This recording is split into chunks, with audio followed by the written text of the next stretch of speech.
तो सबसे पहली चीज तो ये समझनी है पुण्यात्माओं, जब ऐसे महापुरुष रह गए डायरेक्ट भगवान की शरण में आके सतलोक देख के 24 घंटे उनके साथ रह के परमात्मा का परम भगत होके, धर्मदास जी परमात्मा के परम भगत थे, सबसे प्रिय भगत थे 64 लाख में से। तो सोचो आप और हम कौन से खेत की मोड़ी है आज के विकारी जीव। अरे हम यदि गुरु पद और मर्यादा में नहीं रहे, गुरु को भगवान नहीं माना, उनके प्रत्येक वचन को आज्ञा का पालन नहीं किया, ये राजनीति करते रहे, पीड़े पर्चों पे चलते रहे, नेताओं की गुलामी करते रहे, दान धर्म को पात्रों को देते रहे, कहां से पार हो जाएंगे? हंसी मजाक चल रहा है क्या? खाला का घर है क्या? सतलोक है ये, बरवाड़े का बस अड्डा नहीं है। तो पुण्यात्मा हमने विचार करना है कि भगवान फिर हमारे कैसे भाग खोल दिए। आप 650 साल पहले आए, लेकिन आपने ना किसी का मोक्ष किया, ना किसी को आपने पूर्ण मोक्ष मंत्र दिए, ना किसी को आपने पूरा ज्ञान दिया। भगवान आज हमारे कैसे भाग खुल गए, जो धर्मदास के भी नहीं थे, नानक जी के भी नहीं थे।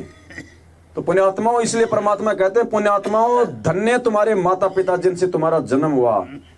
और गुरु जी कहते हैं हीरे की परख तो जोर ही कर सकता है। तुम्हारे युगन युगन के कितने शुभ संस्कार हैं जो तुम्हें भगवान ने आज बिजली पीढ़ी में जन्म दे के अपनी शरण में लिया। नहीं, दुनिया तो गालियां निकाल रही है, अपने कर्म फोड़ रही है, और हम इस मौके को फिर भी गंवा रहे हैं। देखा देखी में, भेड़ चाल में, आज बीजेपी को चलो बीजेपी को, कल कांग्रेस को चलो कांग्रेस को, आ गया पीड़े पर्चे को अपना बाप बना लिया। ये शिक्षा क्यों दी भगवान ने? ये चापलूसी करने के लिए, गुलामी करने के लिए? काहे कि तुम 21वीं सदी के तुम पढ़े लिखे युवा हो, तुमसे अच्छे तो जानवर हैं, तुमसे अच्छा तो एक कुत्ता है जो अपने स्वामी के इशारों पे भोगता है। पड़ोसी को तो वो भी काटने को दौड़ेगा, वो केवल अपने स्वामी का स्वामी भगत होता है कुत्ता। इसलिए परमात्मा ने अपने सत्संगों में कुत्ते शब्द का यूज किया कि कुत्ता हूं गुरुदेव का। कुत्ता स्वामी भगत होता है, कुत्ता किसी पड़ोसी के इशारे पे नहीं चलता, कुत्ता अपने स्वामी के भाई के इशारे पे नहीं चलता, कुत्ता अपने स्वामी की भाषा समझता है। और ये जो भाषा है ना, ये पीड़े पर्चों वाली, ये कुत्तों की भाषा है, ये स्वामी की भाषा नहीं है। तो देख लो भाई तुम कहां चल रहे हो।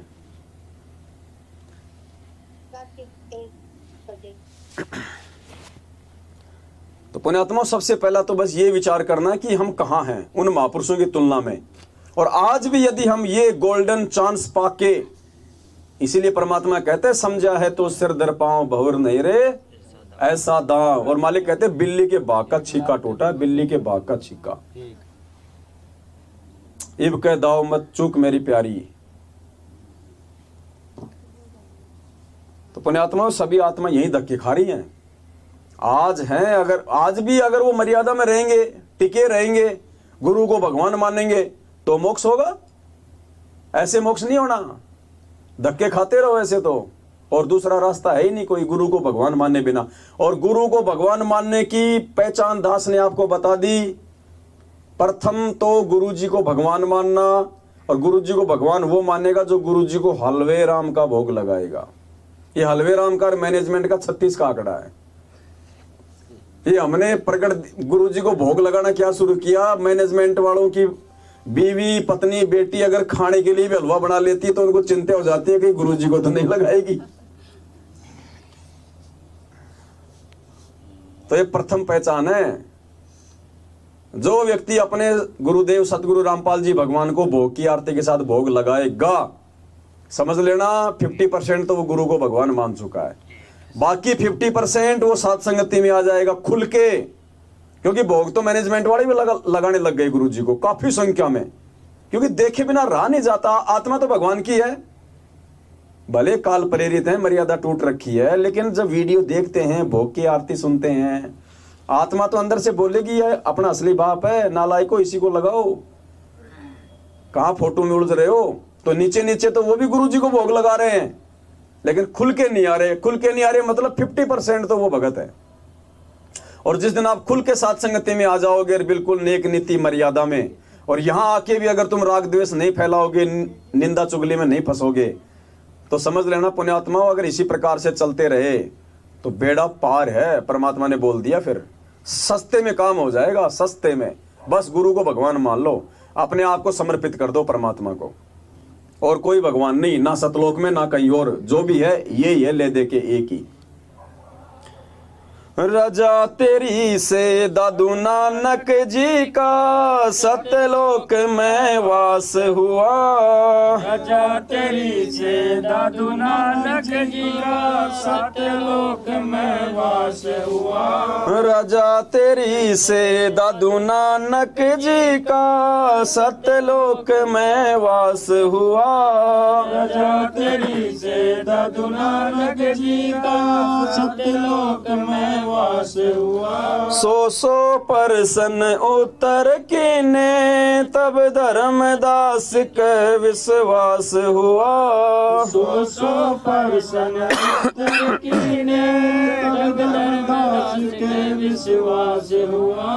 भगत के कारण ख्वास हुआ, जागी सुल्तानी की तकदीर के आगे। शरण तेरी संकट मोचन कष्ट हरण हो, मंगल करण कबीर के आगे शरण तेरी। संकट मोचन कष्ट हरण हो, मंगल करण कबीर के आगे शरण तेरी। अब देखो, एक सत्संग में कहते हैं ना परमात्मा कि जिस दिन तुम्हें दृढ़ विश्वास हो जाएगा कि ये परमात्मा, उस दिन भगवान आपका नौकर बन के रहेगा।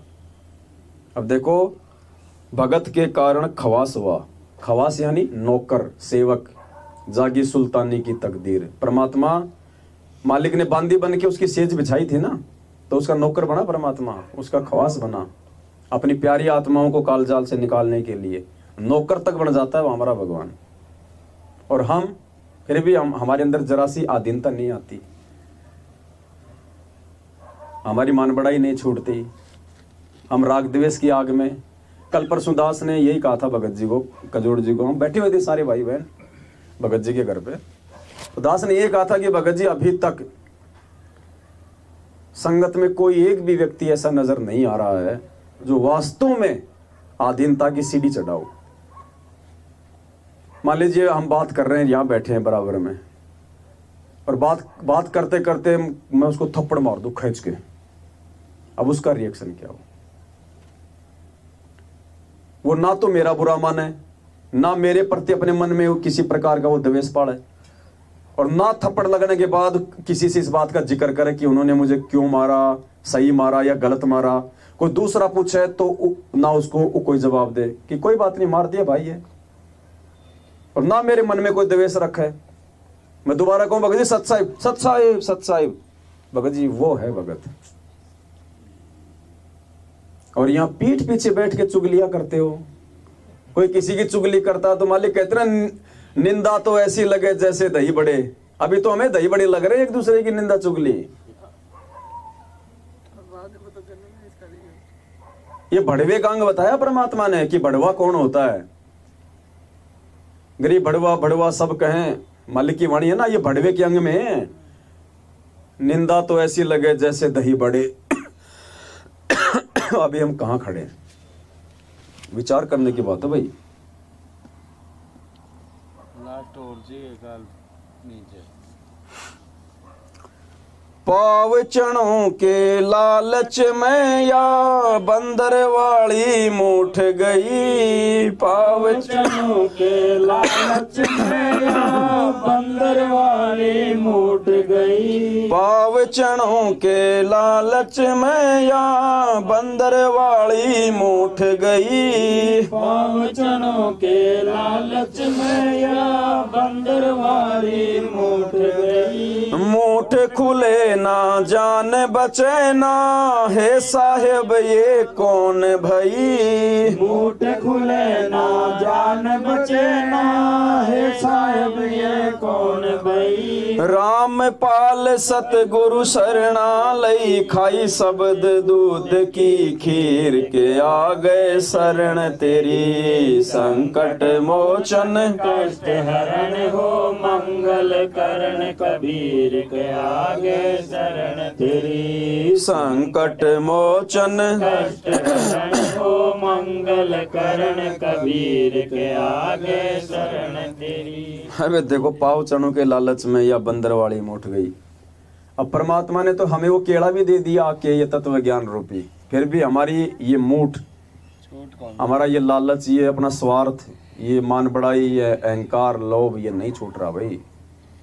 और ये छूटे बिना तो भाई 7 जन्म परमात्मा नहीं पा सकते अपन। तो कोशिश करनी है, हमारे में से परफेक्ट कोई नहीं है। हम यहाँ पे किसी को कोई प्रवचन नहीं दे रहे, हम किसी को कोई शिक्षा नहीं दे रहे, हम साथ संगति में बैठ के हम इन विषयों पे हम चर्चा कर रहे हैं। अब माइक चाहे मेरे हाथ में हो, चाहे नाथू जी की हो, चाहे किसी और के हाथ में हो, अब भगत भाई तो 2 बातें बोलेगा ना, अपने भाइयों को समझाएगा ना।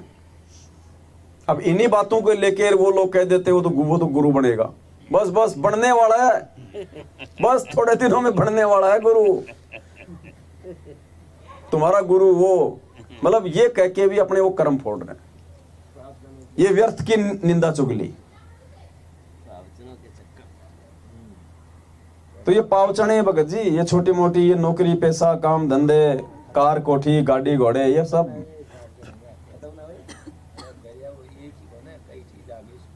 थोड़ा थोड़ा तो पीछे हटना पड़ेगा भाई।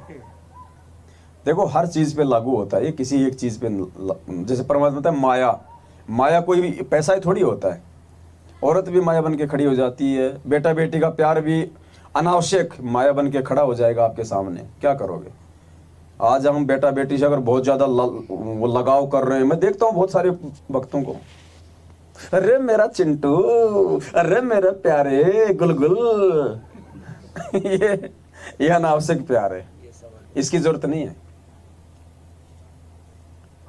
अब क्या पता कल आप गुरुजी के साथ जा रहे हो, परमात्मा ने कहा चल बेटा चलो गुरुजी चलो, अब वहां क्या करेगा, काल तो खुला है, काल को तो 10वें द्वार तक तो बिल्कुल छूट है कि मैं जो ये हीरा तैयार करके लाया हूं ना, इसको देख ले, इसको परख के, अगर ये फूटने लायक है तो फोड़ दे, इसको मेरे काम का नहीं है, ये पक्का होगा तो मेरे साथ जाएगा। अब काल क्या करेगा, 1000 रूप बना सकता है ना, 1000 कला का स्वामी है, आपके 5 साल के चिंटू का रूप बना के वहां खड़ा हो जाएगा, यम के दूत उसको यूं चीर रहे होंगे, वो चिल्ला रहा पापा पापा। अब वो पापा की क्या स्थिति होगी जो उस बच्चे के मुंह में फंसा हुआ है। गुरुजी की तरफ ध्यान, कमर, बेटे की तरफ काल यूं करेगा, रो मेरा बेटे को चीर दिया, गया बस। ये खेल खेलता है, गुरुजी ने बोल रखा है, इसने 72 कितनी 72 करोड़ इसने उर्वशियां तैयार कर रखी हैं, 72 करोड़ एक से एक सुंदर औरत, उनको सिद्धियां दी हुई है। और वो कब क्या करेंगी, जब यहां से कोई पुरुष, कोई साधक ऊपर जाएगा और अगर उसका प्रेम किसी औरत में है, या किसी औरत का प्रेम यदि किसी पुरुष में है, तो गुरुजी ने बताया कि वो उन्हीं का रूप बना के वहां खड़ी हो जाएंगी। अब हमारी तो इच्छा है यहाँ पे, हम तो पहले से फंसे हुए हैं, बस वो इशारा करेगा और हम तो उधर ही दौड़ लेंगे। तो भाई हर प्रकार से गुरुजी ने बताया, त्रिकुटी तक का सारा ये बखेड़ा है।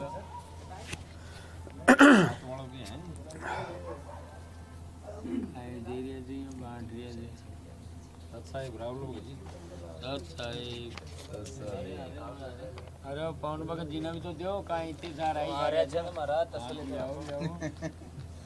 एक शब्द गाएंगे परमात्मा का, फिर खाएंगे, बाकी खाते रहो, खाने वाले जिनकी बैटरी डिस्चार्ज हो गई वो खाओ। नहीं माँ की तो छील लिया खराब हो जाएगा। सत साहिब